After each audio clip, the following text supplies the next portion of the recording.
Hello friends.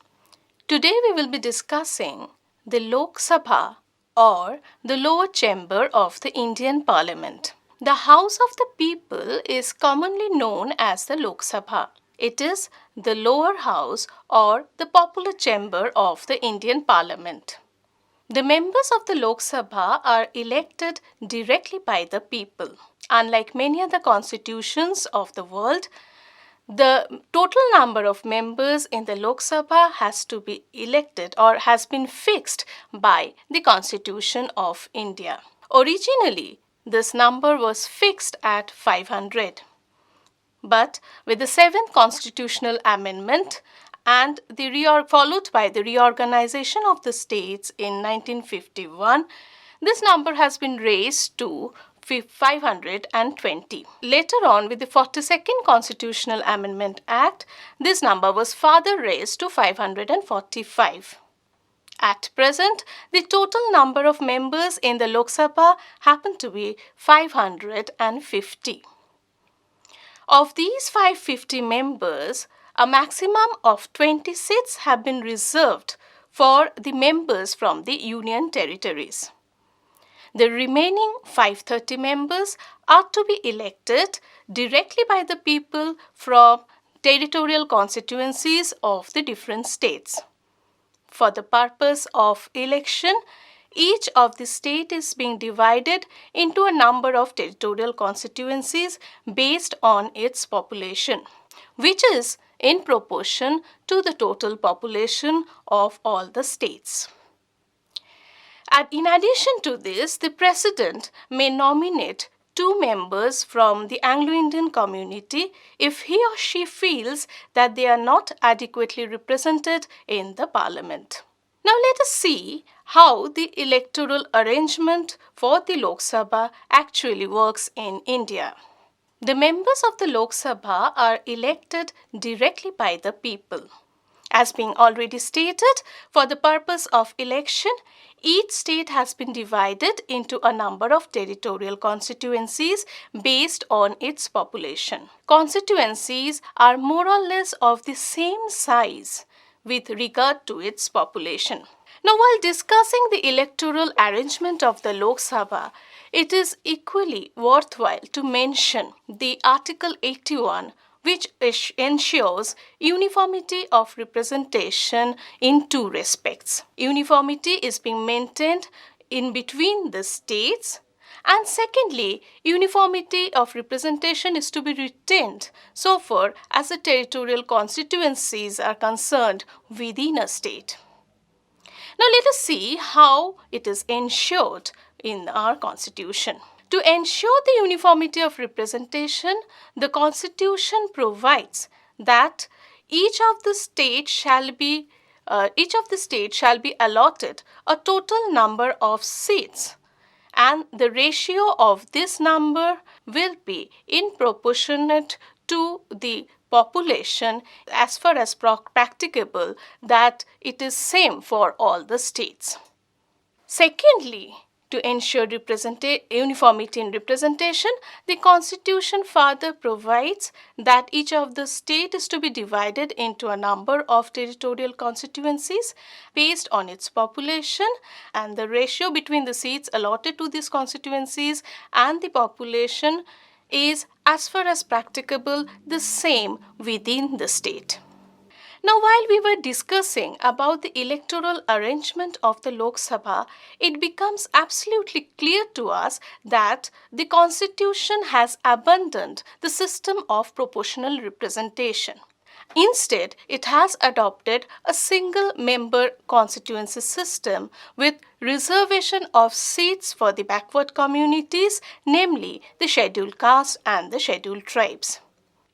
Now, why the framers of the Indian Constitution has abandoned the system of proportional representation?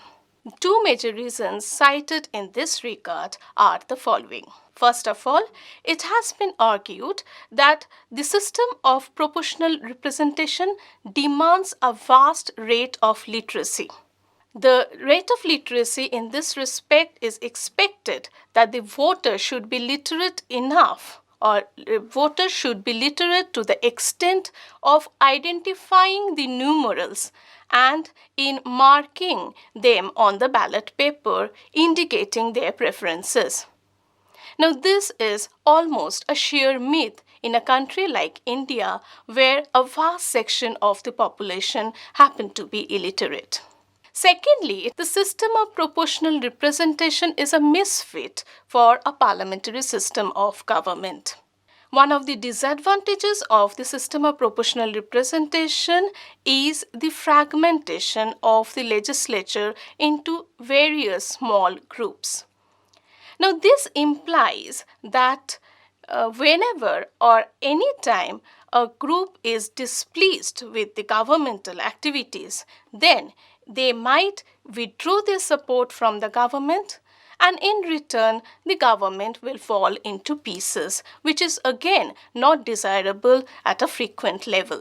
Now let us see the essential conditions which are necessary for a person to become a member of the Lok Sabha. First of all, a person has to be a citizen of India. Secondly, he or she must have reached the age of 25 years.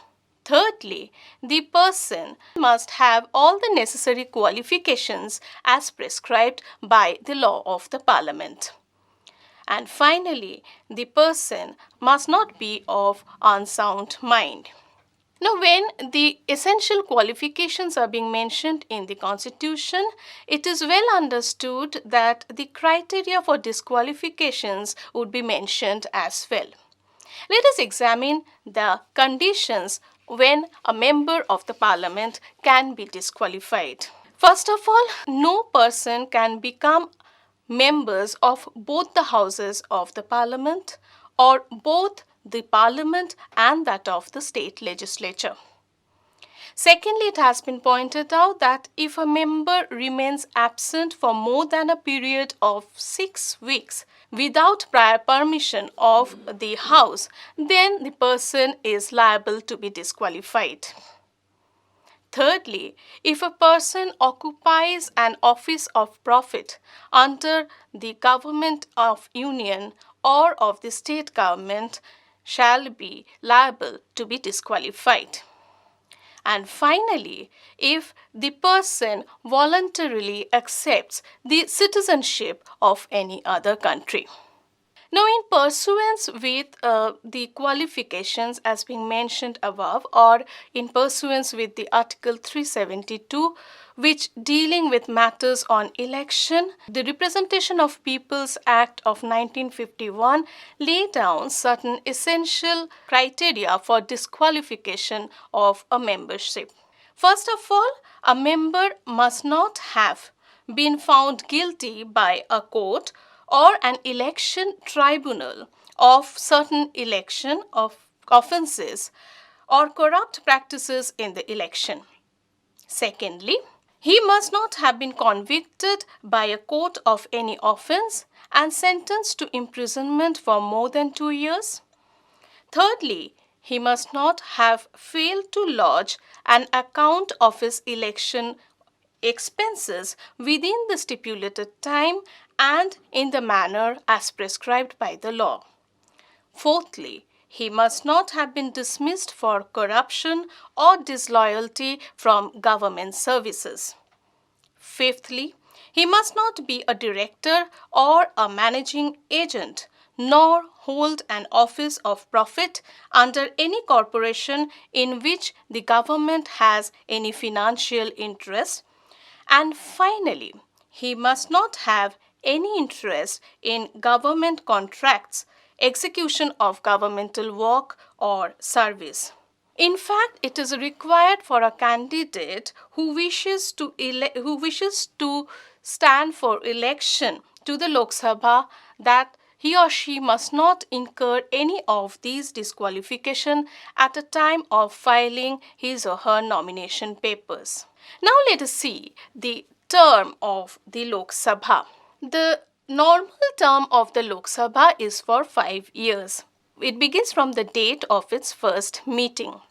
According to the Constitution of India, the President is empowered to dissolve the Lok Sabha even before the completion of its full tenure.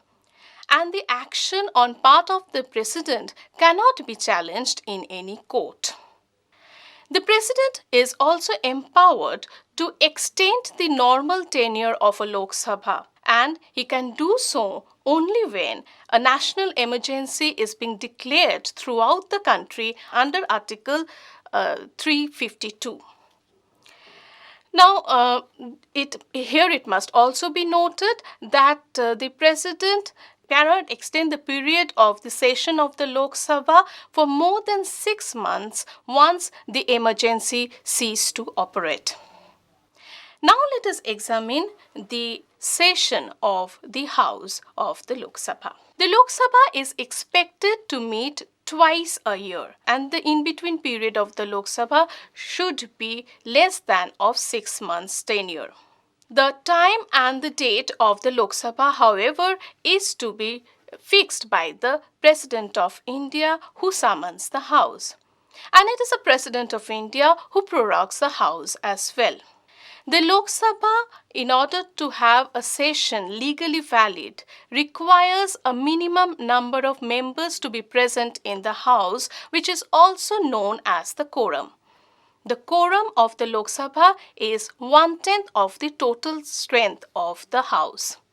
Without a quorum, the Lok Sabha cannot transit or cannot effectively function, nor can it take any major decisions on legal matters. The Lok Sabha is being presided by the Speaker of the House, and in his absence, it is the Deputy Speaker who takes over his functions. The debates and discussions in the Lok Sabha are usually carried out either in English or in Hindi, but in case a member is uncomfortable in either of the two languages, then he or she is liable to speak in his or her own mother tongue. Now let us examine the powers and functions of the Lok Sabha. Now, from our discussions on the electoral arrangement of the Lok Sabha, it becomes absolutely clear that being a house which is composed of the elected members of the parliament occupies an important position in the parliament. Now, the powers and functions of the Lok Sabha are wide and varied. For our convenience, the powers and functions of the Lok Sabha can be discussed under the following heads. First of all, the legislative powers of the Lok Sabha. The first and the foremost function of the Lok Sabha is with regard to its legislation. An ordinary bill is initiated in either of the two houses of the parliament, and the bill, in order to become an act, requires the approval of both the houses. Now, in case of a disagreement between a bill or over a bill, it is the President who may call a joint session of both the houses in order to resolve the deadlock situation. Now, Lok Sabha can make laws on any of the items included in the union list or in the concurrent list, but so far as the items on the state list are concerned, it requires to fulfill certain conditions. Let us see those conditions in the following manner. First of all, in order to make a law on any of the items under the state list, Rajya Sabha is required to pass a special resolution. Secondly, Lok Sabha can make a law on any of the items on the state list, provided there is a declaration of national emergency throughout the country under Article 352. Thirdly, if two or more states require or request the Lok Sabha to intervene on the matters related to the state list. And finally, the Lok Sabha can make a law on any of the items on the state list if it is a matter of international treaty or convention. Now, so far as the residuary powers of the Lok Sabha are concerned, they are in complete command over it. Now let us examine the financial powers of the Lok Sabha. The financial powers of the Lok Sabha implies a much wider area. In fact, apart from the ordinary bill, the money bill can originate only in the Lok Sabha alone. After getting its assent in the Lok Sabha, though it is passed into the Rajya Sabha, but the task of the Rajya Sabha members is to give its assent within a stipulated period of 14 days. Now, in doing so, the Rajya Sabha may give its recommendations on a particular affair of a money bill, but it is up to the will of the Lok Sabha to accept them or not. In fact, whether a bill is a money bill or not is being decided by none other but the Speaker of the Lok Sabha. Now, apart from the money bill, the annual budget is presented before both the houses of the parliament, but it is adopted by the Lok Sabha alone. Thirdly, the Rajya Sabha has practically no say with regards to the demands of funds made by the different ministries and the departments, as this is the exclusive domain of the Lok Sabha. Fourthly, the Lok Sabha has its dominance over the contingency fund of India. It controls the contingency fund which is being used for unforeseen reasons. Finally, it can be said that the Lok Sabha is solely responsible to study the report being presented by the Public Accounts Committee and the Estimate Committee. Now let us examine the executive powers of the Lok Sabha. The executive powers of the Lok Sabha actually implies the control of the legislature over the executive. As we all know that the Constitution of India suggests that the Union Council of Ministers headed by the Prime Ministers are collectively responsible to the Lok Sabha. So this means that whenever a vote of no confidence is passed in the parliament, in the Lok Sabha, then the Prime Minister and the Union Council of Ministers had to tender their resignation. Now, what amounts to a vote of no confidence? If the Lok Sabha rejects any government bill or a budget or disapproves an official policy, then this may amount to the expression of a vote of no confidence, and accordingly the ministry had to resign.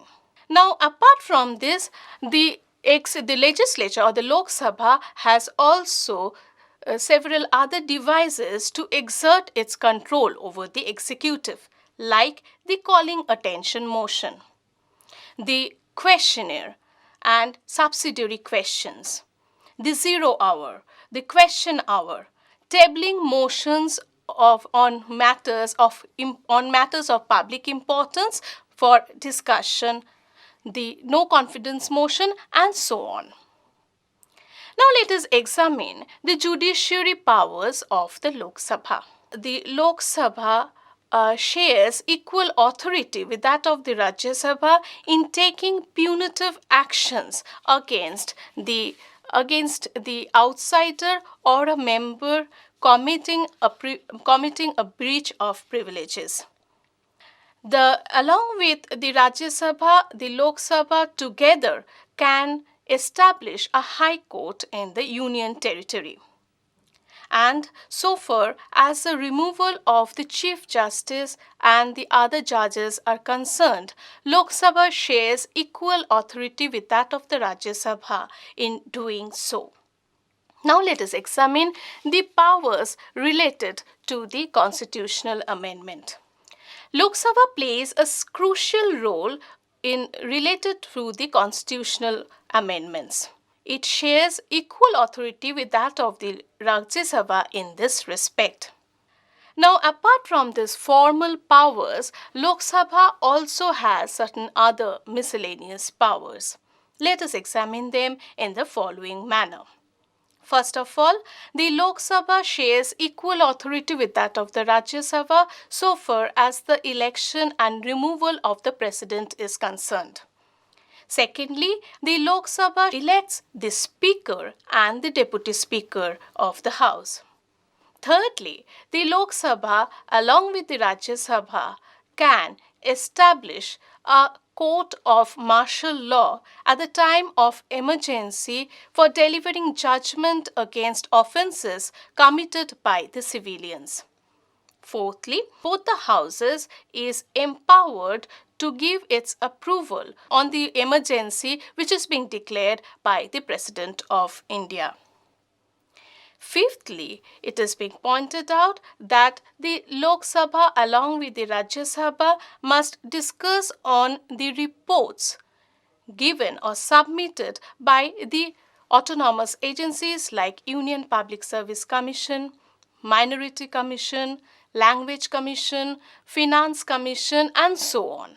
Sixthly, the Lok Sabha also provides important information regarding our governmental policies. Now, these data and information not only enlighten the floor of the House, but it also helps to enlighten the vast population over a governmental issue. Finally, the Lok Sabha also helps to formulate the public opinion. And in return, the public opinion also helps the democracy to flourish even further. Now let us see the other powers apart from the miscellaneous powers which are being assigned to the Lok Sabha by the Constitution. The other powers can be summed up in the following manner. First of all, according to Article 2 of the Indian Constitution, the Parliament by its discretion can create a new state or include any part within the territory of India. Secondly, according to Article 3, the Parliament can also reorganize the states and create a new state. So it implies that the Parliament is empowered to create a new state, alter the territorial boundaries of the state, and can even change the name of the state. Thirdly, according to Article 16, the Parliament can provide additional residential qualification for jobs under the state government or that of the union territories. Not only that, the Parliament has the final decision so far as the creation or the elimination of the second chamber of a state legislature is concerned. It can do so provided it has the vote of two-thirds majority of the total strength of the total state legislature and along with it the total number of members present at the time of voting. So to conclude, one may observe that Lok Sabha, by making a comparative analysis between the two houses, one may get a general impression that the Lok Sabha is much more powerful than the Rajya Sabha. The Lok Sabha, being composed of the elected members, has an edge over the Rajya Sabha. But at the same time, it should also be borne in mind that the framers of the Indian Constitution has adopted the principle of a federation. Now, it means that there is unanimity among the framers of the Constitution in creating a balance between the representation of the people and the representation of the federating units. So, in conclusion, it can be said, keeping the aspirations of the forefathers, one may say that one should be very cautious while making an assessment of the house. In fact, one should not have an assessment of the house in such a manner so as to exalt the one and to denigrate the other. In fact, what is desirable is to establish a harmonious and a relation of cooperation between the two houses.